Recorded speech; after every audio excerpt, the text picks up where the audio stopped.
አዲስ ቀን ተከታታይ ትረካ ክፍል 11 ብስራት ግራ እንደተጋባ እንቅልፍ ባይኑ አልዞር ብሎ ሲገላበጥ አድሮ በማግስቱ ካለማየሁ ጋር ለቁርስ ወደ ካፌ ሲሄድ ትናንትና ማታ የሆነውን ሁላ አነገረው። እንግዲህ እንደምትወዳት ማወቋን አውቀሃል። የሚቀረው እሷ ደግሞ ተወደህ እንደሆነና እንዳልሆነ ማወቅ ነው። ይህን ለማወቅ የግድ በግልጽ ልታናገራት ይገባል።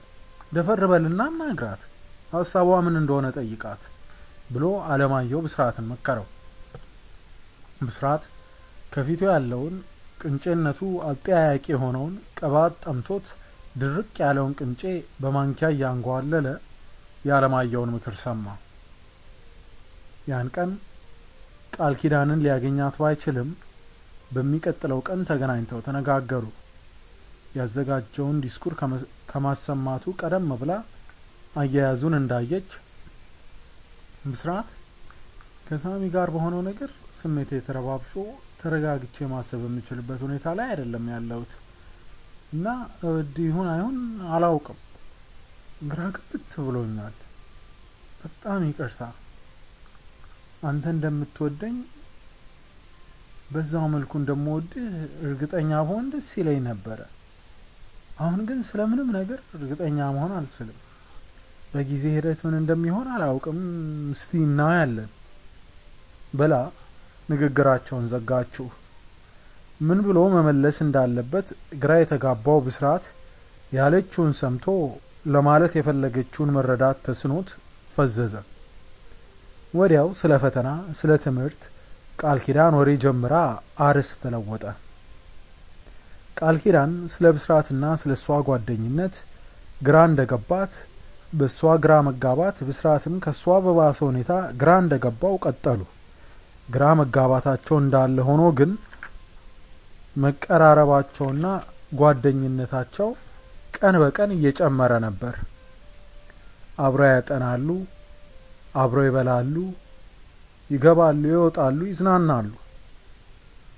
ቃል ኪዳን ቀስ በቀስ ሃይማኖተኛ ሆና በመንፈሳዊ ነገሮች ላይ አተኩራ ወደ ቤተክርስቲያን መመላለስ ስታዘወትርም ብስራት ተከትሏት ወደ ቤተክርስቲያን ሄደ። ስትጾም ጿሚ፣ ስታስቀድስ አስቀዳሽ ሆነ። አልፎ አልፎ ከጓደኞቿ ጋር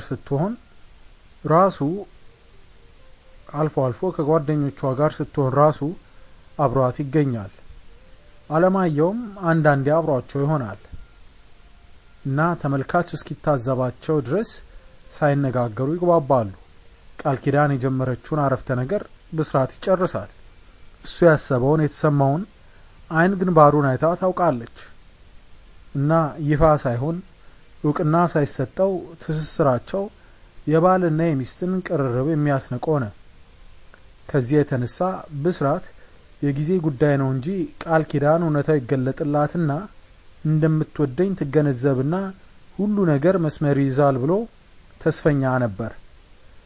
በዩኒቨርሲቲ የመጨረሻ ዓመት ተማሪ ሳሉ ከመምህራኖቹ አንዱ ቢሮ ጠርቶት ጎበዝ ተማሪ ነህ፣ ብዙ ይጠበቅብሃል እና ውጤትህ በዚሁ ከቀጠለ ስትመረቅ እዚሁ ልንቀጥረህ እንፈልጋለን እና እድሉ እንዳያመልጥህ በርታ ብሎ መከረው። ብስራት በደስታ ልቡ ቅልጥ አለበት። በዩኒቨርሲቲ መምህር ሆኖ ቃል ኪዳንን አግብቶ የሚኖረው ኑሮ እየታሰበው በቀን ያለም ጀመር። ከቀን ህልሙ ባኖ ሲነቃም ያለበት ሁኔታ በጭራሽ የሚያስከፋው አልነበረም። ዙሪያውን የሚወዳቸው ሰዎች ከበውት ሰላምና ጤና ሆኖ እጅግ ደስተኛ ነበር።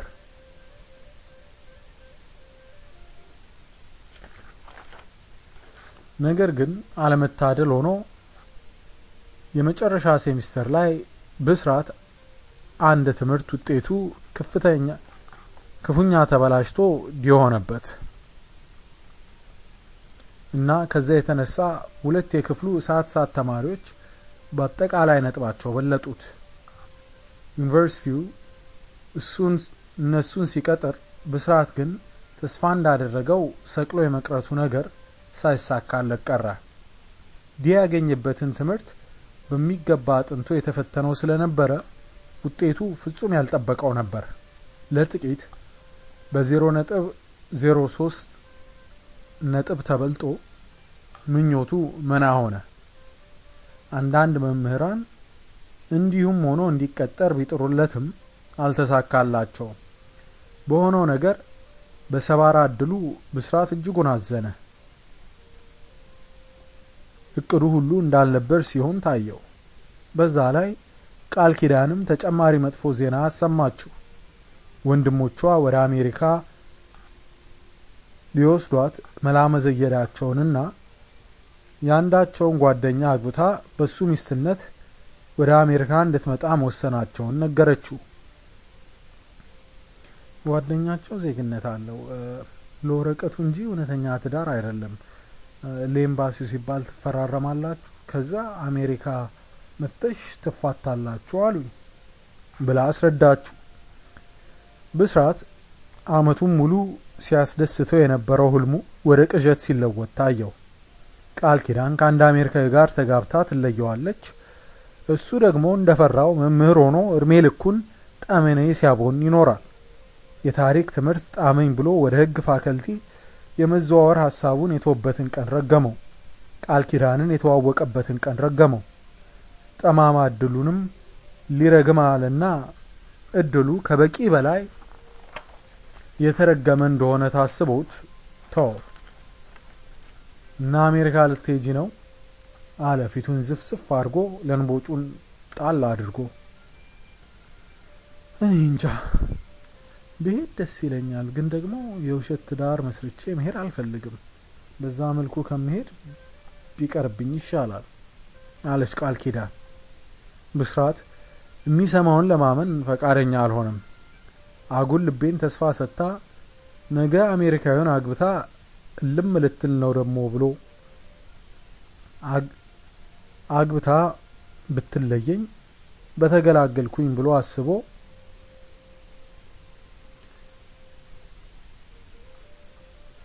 ሰውየውን ብታገቢው ምን አለበት? ወንድሞችሽ መቼስ መጥፎ ሰው አይመርጡልሽም አለ ተስፋ በቆረጠ ድምጽ። የተናገረው ነገር አስቆጣት። ብስራት እያሰብክ ተናገር፣ ለምሳሌ እየተገደረደርኩ መስሎ ነው አይደል ብላ ፊቷ ተለዋውጦ ለብስራት እንደተበሳጨች ባይኖቿ አስታወቀችው። እንደዛ አስቤ አይደለም። እሺ ቆይ እዚህ ምን ታደርጊያለሽ? አሜሪካ ብዙ አማራጭ ብዙ እድል ይኖርሻል።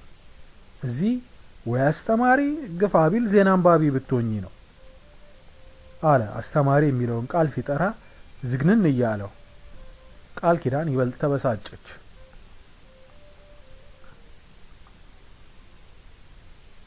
አስተማሪ መሆን ነውሩ ምኑ ላይ ነው ብላ አይኖቿን አጉረጥርጣ ጠየቀችው።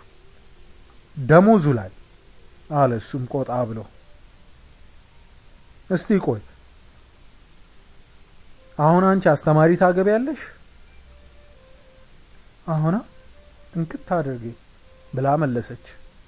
እሺ ቆይ የህዳር ምናምን መታሰቢያ ሁለተኛ ደረጃ የታሪክ መምህር ሆኜ ያለኝ ንብረት ዳስተርና ቾክ ብቻ ሆኖ ታገቢኛለሽ ብሎ ጥያቄውን መነዘረው። ያላፈቀርኩ መምህር ትሆናለህ ብዬ ከመሰለ አታውቀኝም፣ ገና አታውቀኝም ማለት ነው ብላ በንዴት ጦፋ በተቀመጠበት ትታው ሄደች። ክፍል 11 በዚህ አብቅቷል። ክፍል 12ንም በዚህ ቪዲዮ አፕሎድ ለማድረግ በዚህ ቀጥላለሁ። አዲስ ቀን ተከታታይ ትረካ ክፍል 12 የዛሬን ያርገውና ያኔ ብስራትና ቃል ኪዳን ተኮራርፈው 48 ሰዓት እንኳን መቆየት አይችሉም ነበር እና እንደዛ ተነጋግረው በተለያዩ ማግስት ተገናኝተው ብስራት ቃል ኪዳንን ይቅርታ ጠየቃት። አስተማሪነትን ሁሉ ያጥላላ ስትናገር ደስ አይለኝም። ቆይ ዩኒቨርሲቲም እኮ አስተማሪ ለመሆን ነው ፈልገህ የተወዳደርከው። በደሞዝ የተነሳ ብቻ የዩኒቨርሲቲ መምህርነትን ወደህ ሌላውን ስታማርር አልጣመኝም ብላ ገሰጸችው። ሐሳቡን ባይለውጥም መልሶ እንዳያስከፋት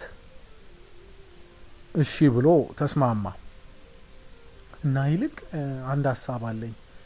ለነገሩ ሐሳቡ እንኳን የኔ ሳይሆን ያባዬ ነው አለች። አንዳች አዲስ ጥሩ ዜና ሲኖራት እንደምታደርገው በአይኖቿ በጥርሶቿ በግንባሯ ሁሉ እየሳቀች እያበራች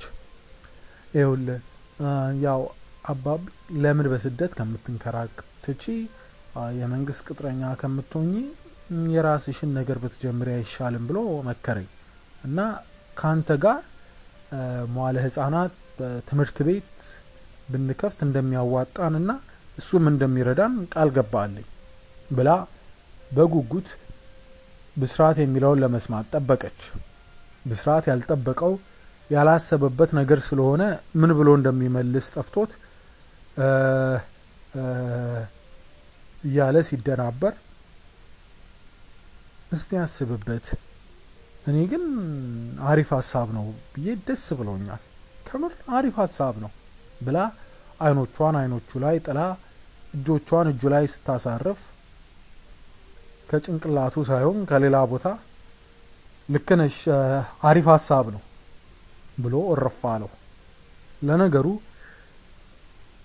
ብስራት ቃል ኪዳንን ያስደስታት እንጂ ሶስተኛ የዓለም ጦርነት ይጀምር ቢባል እንኳን አሪፍ ሐሳብ ነው ብሎ ላለመቀበሉ ማረጋገጫ የለም። ኋላ ላይ አይኖቿ ዞር ሲሉለት ጭንቅላቱ መስራት ጀምሮ ጥያቄዎች ያነሳ ጀመር። ግን እኮ ትምህርት ቤት እንዴት እንደሚጀመር ምን እንደሚያስፈልግ ምን እናውቃለን? ቦታ እኮ ያስፈልገናል፣ ገንዘብ ያስፈልገናል። ጥያቄዎችና ሐሳቦች መጡለት።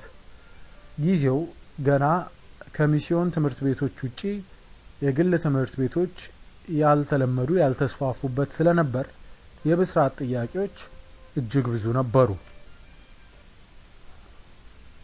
ለሁሉም ጥያቄዎች የቃል ኪዳን መልስ ከሚከተሉት ሶስቱ አንዱ ነው። አባቴ ይረዳናል፣ አጥያይቀን ፈልገን እንደርስበት እና እንደሚሆን እናደርገዋለን።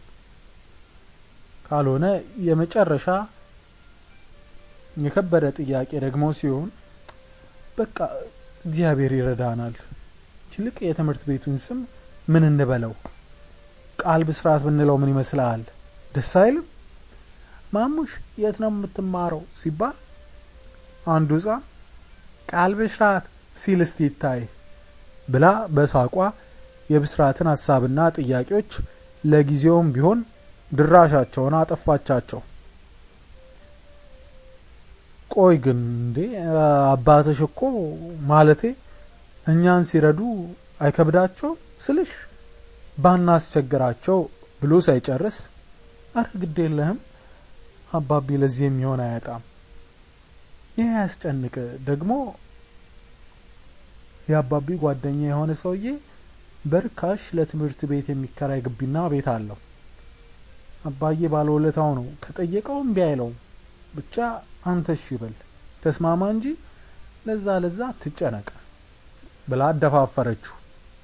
ከዛ ብስራትና ቃል ኪዳን ቁጭ ብለው ማድረግ ያለባቸውን ነገሮች ያስፈልገናል የሚሉትን ሁላ ዘርዝረው እንቅስቃሴ ጀመሩ። የቃል ኪዳን አባት በብዙ ነገር ረዷቸው።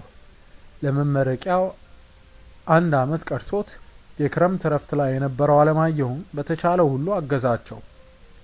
ጋሽ ክብረትም ብዙ ምክር ሰጥተው አቅጣጫ ሲያዟቸው እነሱም ቀን ከሌት ለፉ ሮጡ። እሱ ተስፋ ሲቆርጥ እሷ ሲደክማት እሱ የተበረታቱ ቃል ብስራት የመጀመሪያ ደረጃ ትምህርት ቤትና መዋለ ህጻናት ምዝገባ ጀምሯል ብለው ማስታወቂያ በየግድግዳው ለመለጠፍ በቁ። ማስታወቂያው ሁሉ ዝግጁ ቢልም